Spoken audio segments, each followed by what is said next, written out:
Hey everyone, this is Leatherass with dragthebar.com. Today I'm making a video two tabling 1-2 no limit at Poker Stars 6 max game, and we start off by getting Jack 10 suited in the big blind and deciding to raise it basically for value and getting called and flopping the complete nuts. I think that this is the type of board where uh, he's probably like gonna call basically any amount or fold to like any amount because like he has a low suited connector, a low pair, or he has a hand like a queen or a king that isn't going to go anywhere this quickly. So I'm going to make my bets kind of large and start trying to get money in. Here with the 4, I don't really know what his limping range was, and I didn't want to get raised off of this type of hand, so I went ahead and just planned to check call, and that's what I'm going to do. Um, and so I don't really know. It's really hard for me to say, hey, this is the best play in this spot because I don't really understand exactly what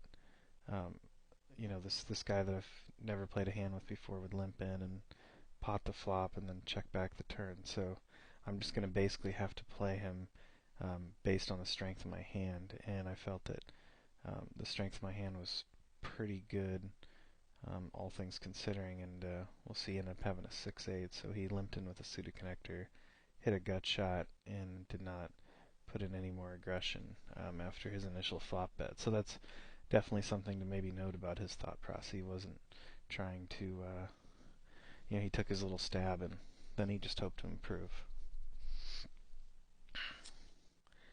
So here we have pocket threes on the button, and I've been mostly going with a 2.5x raise on the button, but I don't have spectacular reasons as to why I'm doing that. And so Brower Kid immediately 3-bets me, and I don't really have a ton of information on him at this point, and I really hate to actually play marginal situations. You'll probably see most people toss in a call here, and I do toss in calls at times, and even 4-bets, and I'll occasionally jam here against certain types of opponents. But against someone I really don't have any great idea about at this point, I feel like it's probably best to just go ahead and fold because it's marginal and I don't have a lot of information at this point. So I've been making, like I said, 2.5x on the button quite a bit, 2.5 to 3x everywhere else, but mostly 3x everywhere else. So we hit a flop that I don't really like that much because I don't really have any backdoor draws. I just have the overcard draws, and this is the type of board that, um, he might make some pretty loose peels, and I'm not really sure, um, if I should be double barreling a lot against his range. I just don't know enough about him.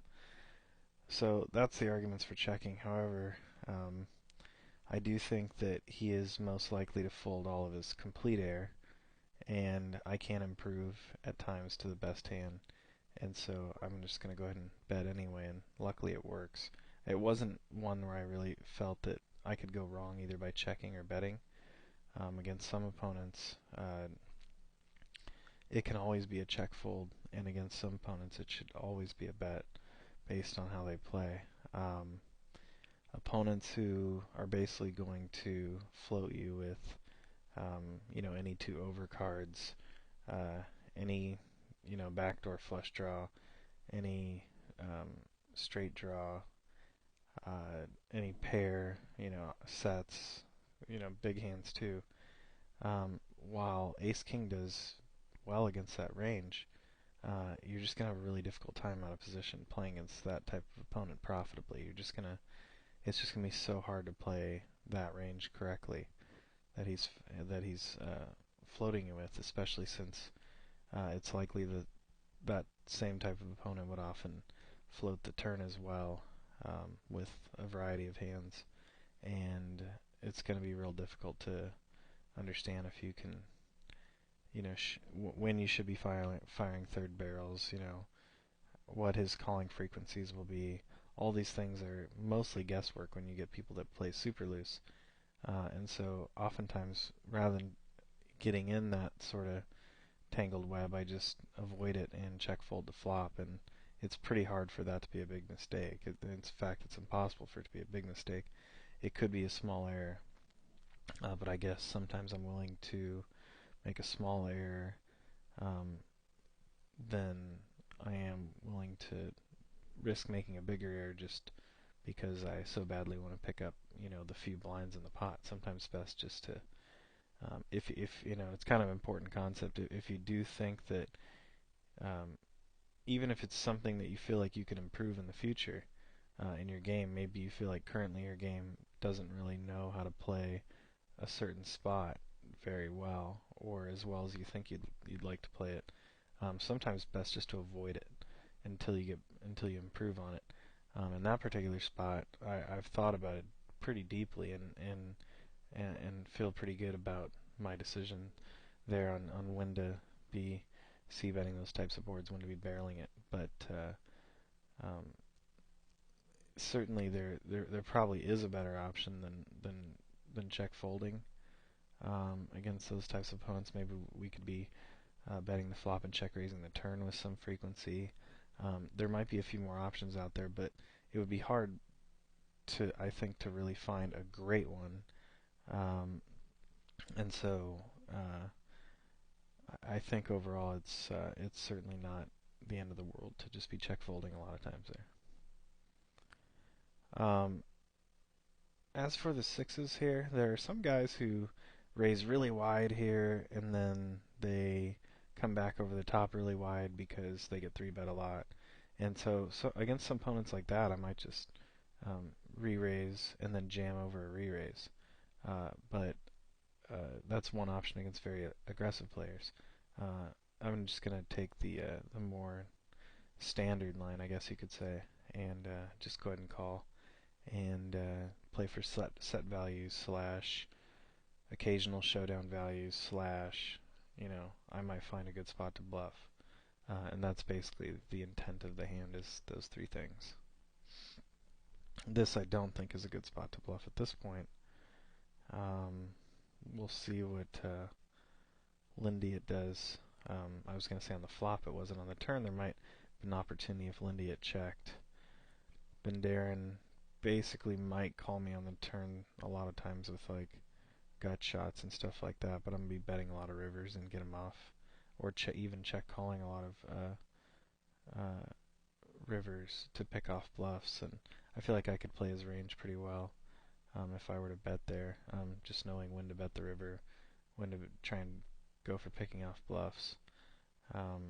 This guy's hand is looking a lot to me like a queen jack that checked back the flop, and I suppose it could also be a hand like ace jack, and he's trying to push him off his hand. But I definitely think, yeah, I think because he would have bet all his flush draws, I'm sure, on the flop, so it's not like he picked up any flush draw on the turn or anything.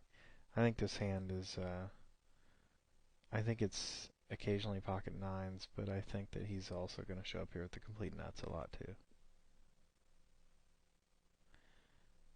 So Lindy had bet out and Van Daren raised. Sorry, I had a short cutout in my internet there, so we missed a little bit of that. But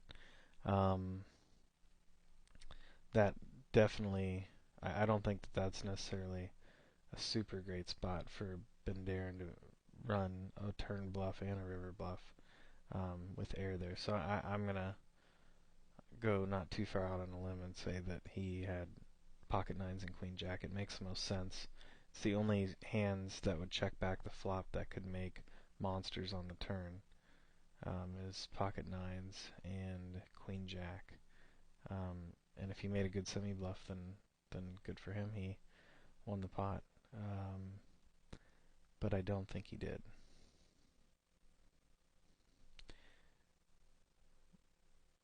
Van Daren or whatever, if you're a Drag the Bar member, get in the forums. Show us your hand history. I'm curious.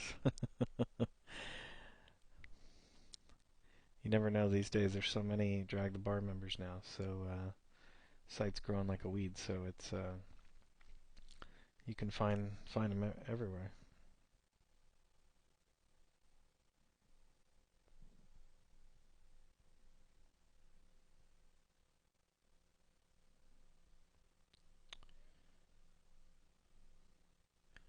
So here at the 10-7 suited, I'll just go ahead and open.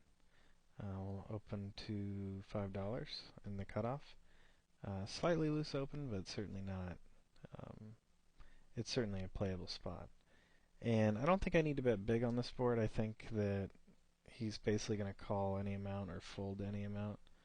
So, like, he might not fold to 2 with anything, but at least if we get half pot, I think he has a range that he's going to clearly fold or clearly call with. So, like, if he has Queen Jack, I think he just folds every time to 6 or 12. But if he has, 3 4 Ace 7, he'll call 12 or call 6. So that's what I mean by that.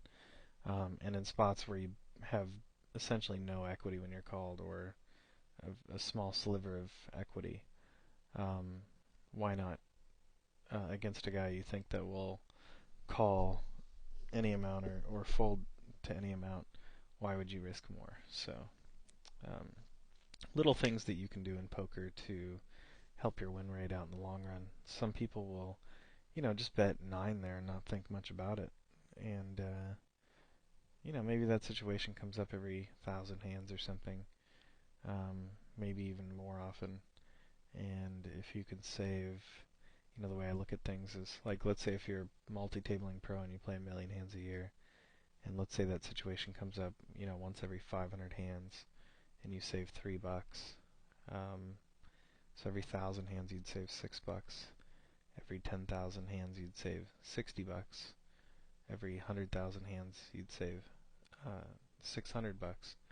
And over 1,000,000 hands you'd save $6,000. And for someone who's playing 1-2, I mean, $6,000 is like 60 buy-ins at the end of the year, and that's a lot of money. So, don't light $3 on fire any more than you have to.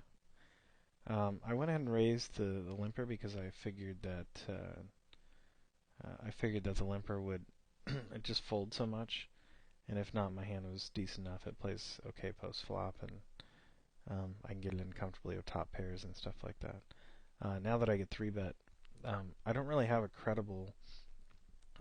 I don't really have like a raise size I can make because he made it so much that I can like really try and play him off the hand. Like, for example, if I made it, I'd have to at least double his bet, I would assume. So I'm looking at least $60 re-raise and maybe more to actually push him off the hand in position. And at that point, if he jams, I probably just have to call. So, I might as well, in a way, I could just jam myself and hope for the best and try and pick up the 40-something bucks, which I have done before. um, there's just guys that just do it so much that they just can't have hands I can call. So, but we certainly have not worked up towards that dynamic at this point. So, same kind of concept here. It's a paired board. He's just unlikely to have anything. He probably has a range he's going to call or fold. So I went ahead and checked, and bet. And now I don't really like this as a great bluffing spot. Here's a spot where I'm actually going to raise, get it in, and it's not the standard play that I always make, but I find that these boards are really good to bluff raise, and I think it's important to have some hands that are for some sort of thin value in there.